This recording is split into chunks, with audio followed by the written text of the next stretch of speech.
نن د اختر تېرنۍ ورځ ده. سهار صاحب هم راغلی دی، نو ما یو پروګرام به ریکارډ کړو. سهار صاحب د اختر په باره کې دې څه لیکلي؟ تاسو موږ له دونه وخت راکړو او زموږ د کلام غوښتنه مو وکړه. دا خو ما بېګا په تادی باندې یو ولیکو.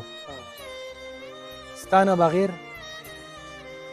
بغیر څومره تنها اختر دی، ستا نه بغیر څومره تنها اختر دی، مطلب مې دا دی بې له تا اختر دی.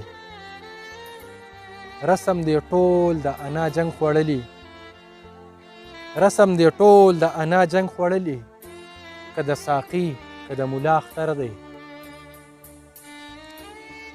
راپسې خاندي د خانانو بچي، راپسې خاندي د خانانو بچي، زمونږ بغیر جامو نه بیا اختر دی. په پردي ښار کې لکه ورک لیوني د مسافرو بېنوا اختر دی. ستا د کعبې په اعلان غلې مولا، ستا د کعبې په اعلان غلې مولا، ستا د کعبې په اعلان غلې مولا، وایي ستا خپل دلته زما اختر دی. نن یوې کونډې په سلګو کې ویل بچو زمونږ د ژړا اختر دی. څو یتیمان جاړي د پلار قبر ته، وایي راځه که نه بابا اختر دی.